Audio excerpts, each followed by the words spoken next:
Pour Alila, c'est une première de réaliser un programme dans la continuité d'un précédent dans un terrain adjacent, mais c'est également aussi la preuve qui est apportée par la commune de la confiance qu'ils nous ont fait pour développer un second projet immédiatement après le premier. Une autre particularité de ce programme, c'est l'accompagnement qu'on fait aux bailleurs qui en fait émane d'une requalification qu'ils doivent réaliser de nouveaux logements sur la commune. Et avec la ville de Trévoux et ce nouveau bailleur, on a monté en concertation cette résidence.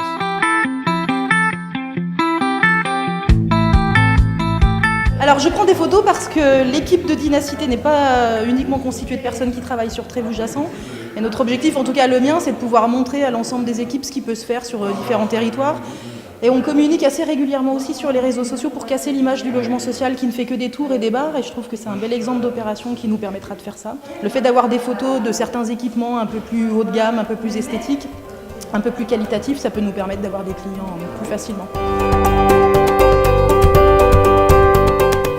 Je regarde un peu tout parce qu'en fait il y a des choses qui interpellent et puis les matériaux, hein, c'est différent hein, dans les salles de bain, c'est vraiment... mais c'est vrai que bon, on espère que ça restera avec des locataires qui vont entretenir correctement, quoi, parce que quand on voit ça, c'est... Hein, voilà. Ça correspond à ce qu'on a demandé ou à ce qu'on a reçu sur les plans, donc on est plutôt agréablement surpris sur la qualité des prestations en tout cas. Donc vous avez une chambre où vous avez un placard, voilà. Et l'autre non, comme ça permet s'ils ont des armoires, s'ils veulent faire autre chose. Ça c'est votre demande effectivement, le tablier directement en mélaminé. Vous n'avez pas le petit balcon, là vous pouvez manger, mettre une table, là voilà. Il a fallu 6 mois pour obtenir l'autorisation de la SNCF pour traverser la voie désaffectée. Voilà, parce que c'est ça la piste qu'on a fait. C'est sûr qu'il n'y a plus de train. Et en plus vous aviez, ça avait brûlé, et donc vous aviez dû faire évacuer, on avait tout balisé pour pouvoir passer. Et c'est là où c'est important d'avoir une commune, cette notion de partenariat avec la commune, parce que ça on l'a anticipé bien en amont et on a pu démarrer le chantier, voir les choses.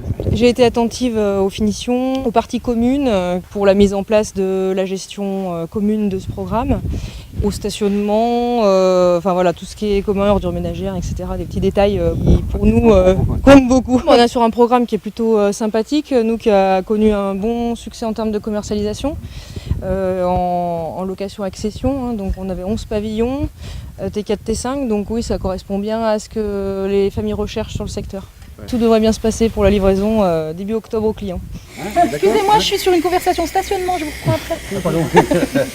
Et après vous avez les sous-sols pour le collectif et puis après les maisons avec un garage.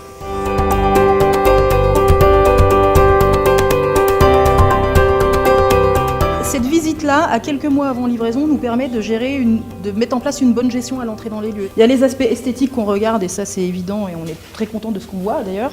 Après, on est tout de suite dans l'idée de voir comment ça va fonctionner demain pour nos locataires, avec un objectif de qualité de service. Quand on fait rentrer nos locataires, un mois après, on leur transmet une enquête emménagement pour savoir quel est leur niveau de satisfaction sur les conditions d'entrée, sur l'équipement technique, sur la qualité de la propreté à l'emménagement. Et c'est un point sur lequel on est très vigilant, la qualité de service. C'est pas un vain mot dans le logement social aujourd'hui. Ça s'est très bien passé, ils étaient très satisfaits une nouvelle fois des prestations et du respect de leur cahier blanc. Ils nous font des remarques habituelles mais constructives qui nous permettent d'avancer et encore plus de les satisfaire sur une prochaine opération, on l'espère. Pour nous, la dernière étape, ça va être la livraison de la résidence à Dynacité. Donc pour cela, il faut s'atteler à finir les enrobés, les finitions dans les parties communes, les finitions dans les façades, tout nettoyer, mettre les espaces verts, les plantaisons, les arbres, les grillages. Et pour cela, on se donne rendez-vous fin septembre.